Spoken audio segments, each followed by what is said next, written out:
YouTube, it's Maddie, the Emptiness Scrapper. Welcome to my channel. I'm so glad you stopped by. If it's your first time, I hope you enjoy the content. And if you're returning, I'm really glad you came back. Okay, so today I am doing a little stash dive. And in my stash, I have a small set of these Derwent Inktense watercolor pencils. And I'm going to open them up so you can see what the color choices are. I'm going to take away my swatch cards. I'll give you a peek at those in a minute. So here's the array of colors. Not a huge set, but for the amount I've used them, shame on me, almost never. And I do like them. Let me put it the other way so you can see it in a more natural. There you go. So these are watercolor pencils. And I do love them. I've used them. I've enjoyed them. And they're just collecting dust. So I decided to take them out for a little spin.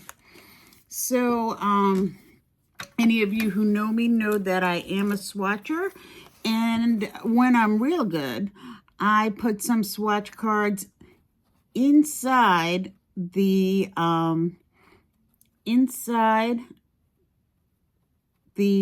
tin, as I did this time. I didn't even remember. It was a surprise when I opened it up. So I can actually be able to tell what the color is going to look like when I take it out and start to use them. So I pulled out of my stash. I'm going to keep this here so I can look at them when I choose my my pencils. I pulled out a stamped image I already had, and it is heat embossed, so the water will not, make the color, make the black outline run. And of course, as anybody knows, you are going to want to have some paper towel close by, which I have right here, and I will be using when I use the water brush. So I'm sure many of you are familiar with a water brush. I will show you the one that I use. This is a Pentel water brush. It came in a set of 3. So for those of you who, like to watercolor the easy way, you just fill the barrel with water here, and it comes out here. So hopefully, you don't have to use a pot of water with your project. This stacks on the side. I usually get the water brush started over to the side just so I don't have difficulty getting the water out. And I'm going to just briefly peek at my ink swatches and choose a color to go on and begin my project. So I think I'm going to choose fuchsia, if I can find it. What does this one say? This one says Chevy. But I want the fuchsia, so I'm going to keep on looking. This one says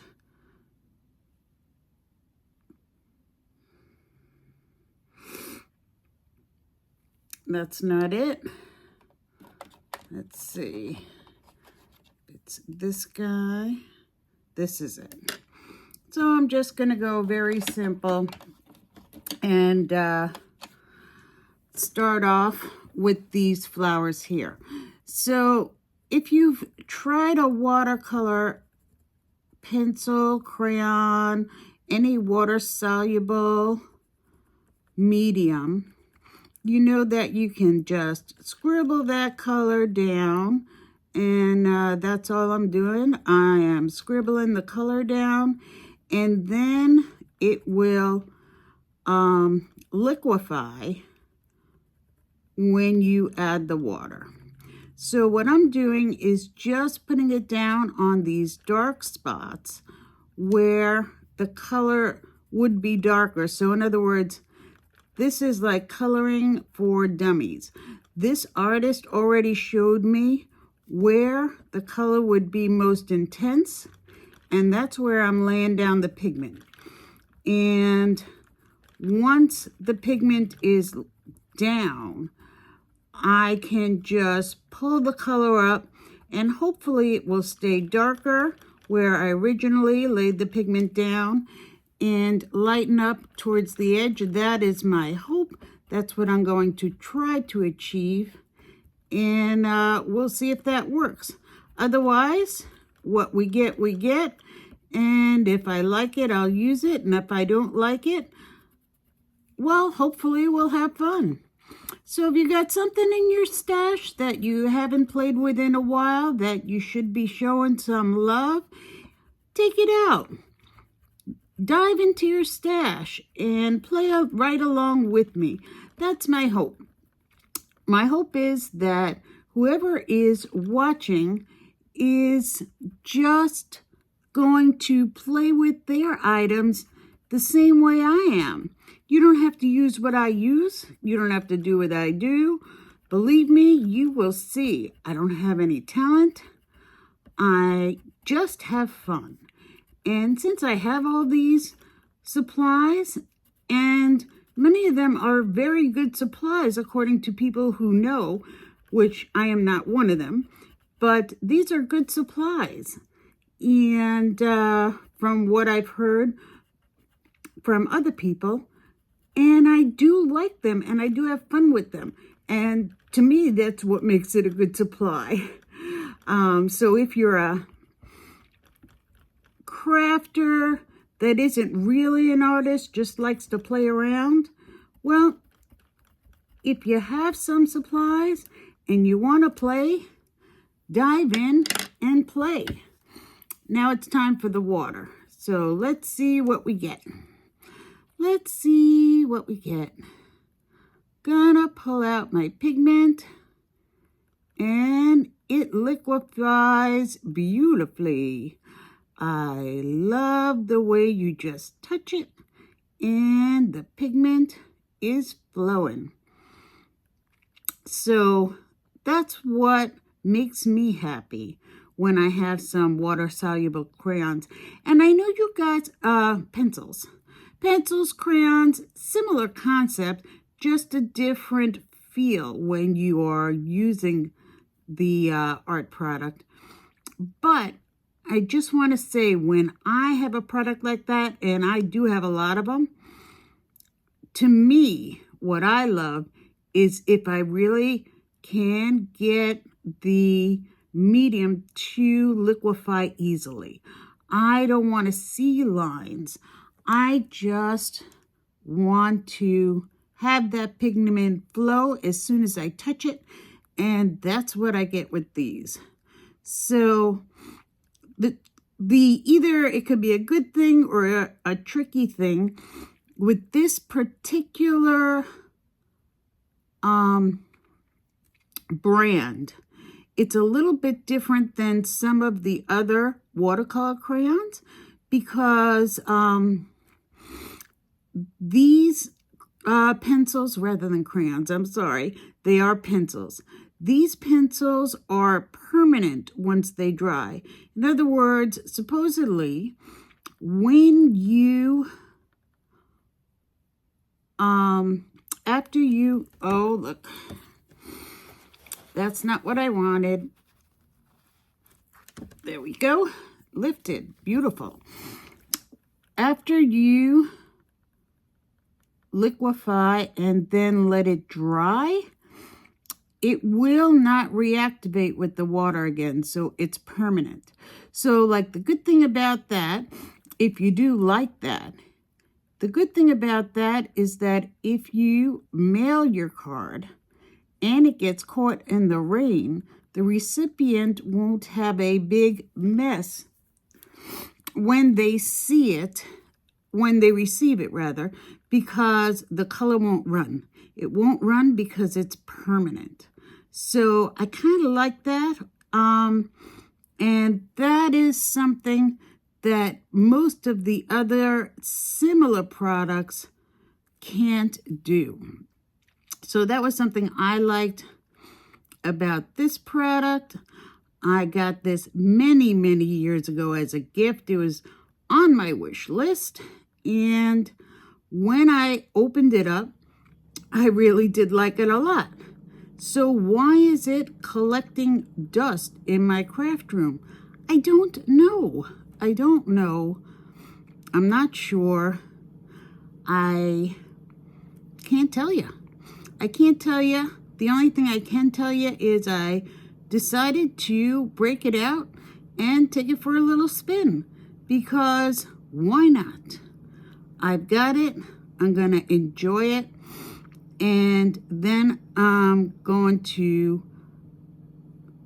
move on and maybe play with something else that's been waiting for some attention in my craft room. And that's my pet peeve with myself. I want to stop buying and start using. Using what we have is respecting ourselves. We spent this money. We wanted this product. We didn't want it to just collect dust. We wanted this product so we could have joy creating things, having fun. And I've got these products. I'm gonna have fun. So you can see I'm just moving along, spreading the pigment. And since I have pigment on the brush already, I can start from the outside if I just want to keep the outer part lighter and keep the inside darker where the pigment is more concentrated, and that'll give the illusion of the shading that the artist intended when they showed us where the shading is, how useful that is for someone like me who is not an artist. So just following along, one color, easy peasy. When it's complete, I hope I like it. And if I don't, maybe I'll try making something else. But I'm determined, absolutely determined, to use the items in my craft room and make sure I have some fun with them.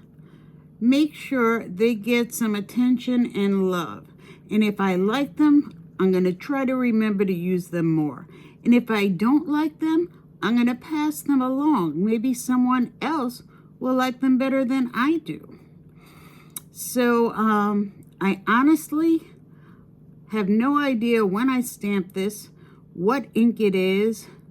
I think it's VersaFine because it is it's an embossed image. So black VersaFine is my go-to for embossing. Pretty sure that's what I used. And I tend to, if I stamp ahead of time and put it aside to maybe play with later, I tend to use the VersaFine because for me it stamps out the best, and I tend to emboss it over in clear so that I can pretty much use anything to color it in. You can use watercolor. You're not really supposed to use alcohol markers because supposedly it is not good for the nibs. And I imagine that's true, but I've done it anyway. Haven't really had much difficulty in that area, but you know, do it at your own risk. So that's all I have. I have watercolor materials or alcohol materials, alcohol markers or these watercolor pencils, watercolor paint, you know, all water-based markers, things like that. So those are my options, and I know that if I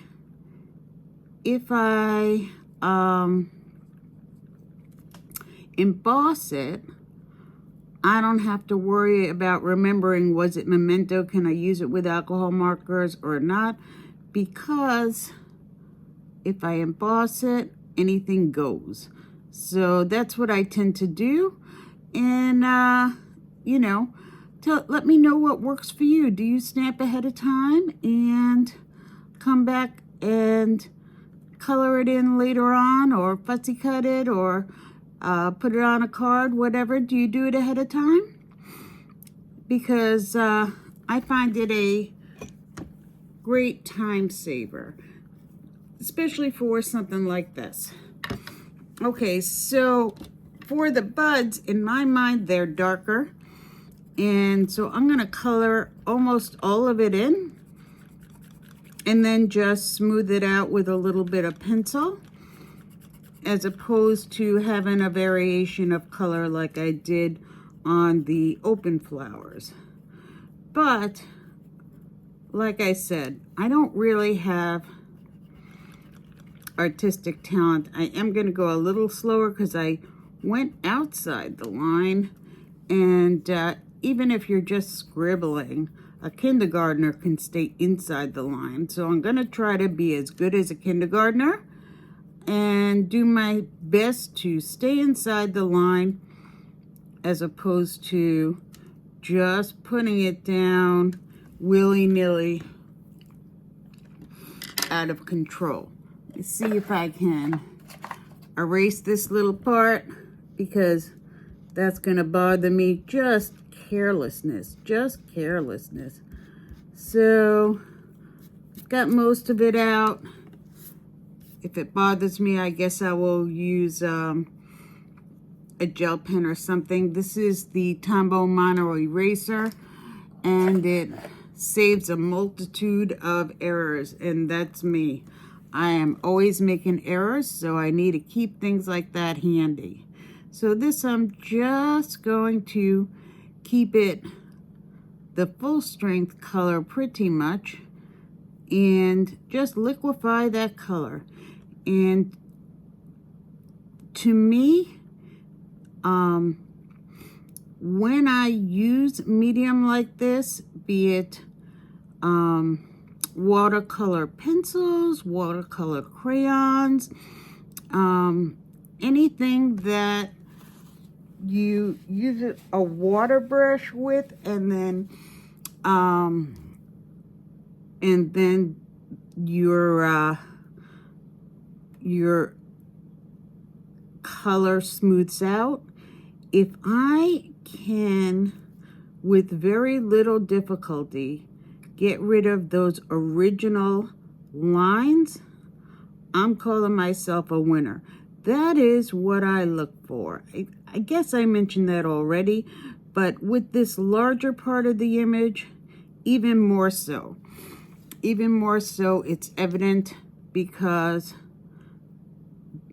there's so much more pigment being laid down. So I haven't used very many other. The watercolor crayons, yes, these are the only pencils I have. I know that many crafters have been drawn to collecting the Tim Holtz watercolor pencils. They are newer on the market, and they look lots of fun. But I can have fun because I have a very similar product, and that's okay with me. It's okay with me to not have the one that just came out if I'm happy with the one I have. Now, I will tell you this. I'm going to do the centers now and pick another color, and I'm going to pick this sienna gold. Let's see if I can find it. Looks like this one to me, and it is.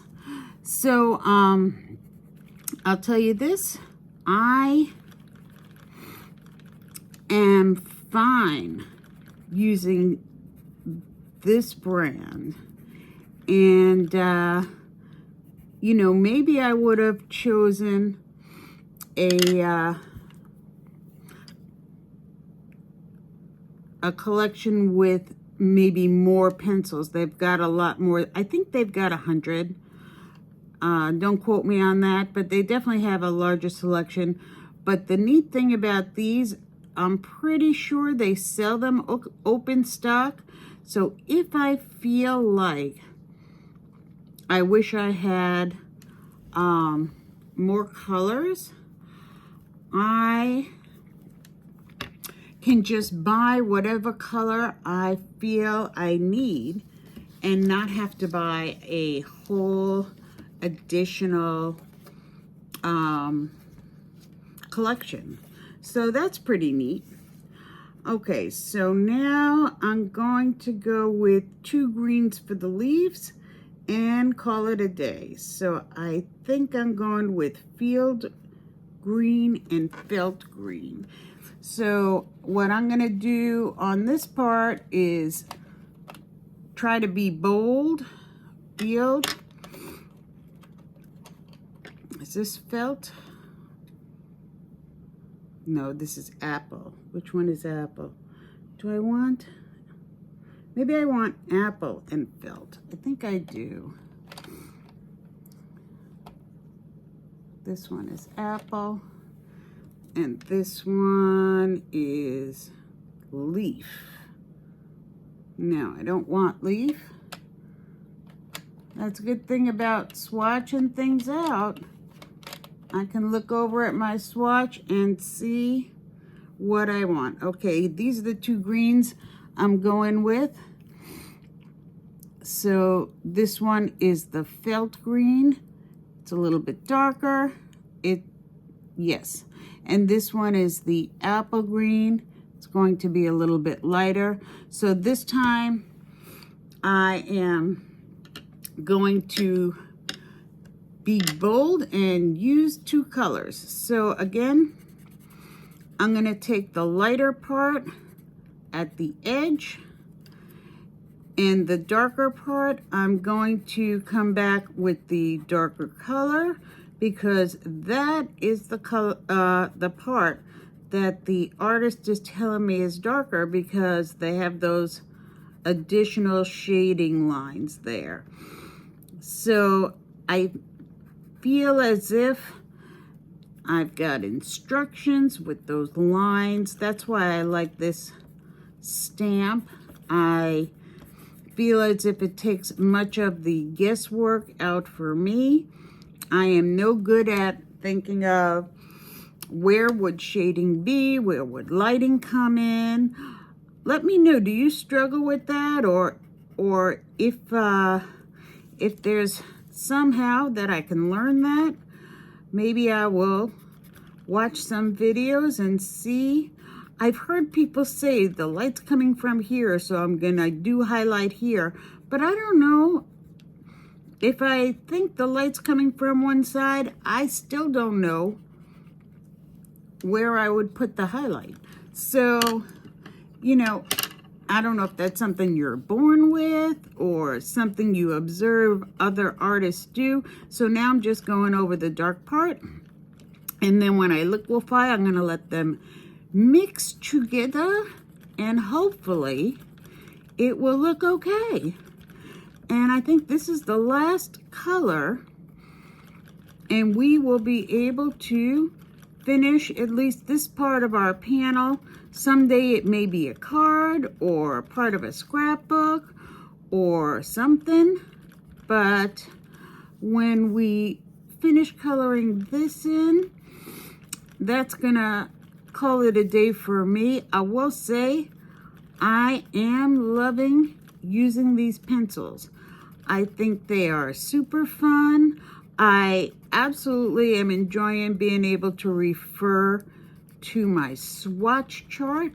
I highly recommend to anyone who struggles with art like I do to utilize every advantage you can. And I was pleasantly surprised that I did have a swatch chart right there. Usually I have to go to my swatch book and pull that out to refer to it when I'm creating a project. But this time I did remember, or earlier when I started swatching, I was more diligent at creating a swatch chart for my book in addition for keeping with the actual product. So now I just do the swatch book and say, you know, I'll just go to the swatch book and pull it when I need it. But this was a very pleasant surprise, and I was glad to be able to use it. And maybe if I have some time, I will do it for more of my products that I know I haven't done when I initially swatched them out. But this is coming along pretty well. These colors are blending without difficulty to my eye. And, you know, I hope, my guess is it will probably be a card. But my feeling, I don't have to decide now. I don't have to decide later. But I do recommend, absolutely 100% recommend, take out your products that you got because you wanted them, that you tried and you liked them, and just haven't taken out recently, again, in maybe months, in maybe a year, in maybe more than a year, and enjoy them. That's why we have them, and that's what we should do with them. So let me just make sure it's not too sloppy. But I did enjoy using these. So if you have a product that you haven't used, pull it out, give it some love, make something fun, or make something and put it aside and decide what you want to do with it later. Any which way, I hope you enjoyed this video. Comment, like, and subscribe if you haven't done already, if you did enjoy it. And I'll take this opportunity to say bye-bye, YouTube. See you next time.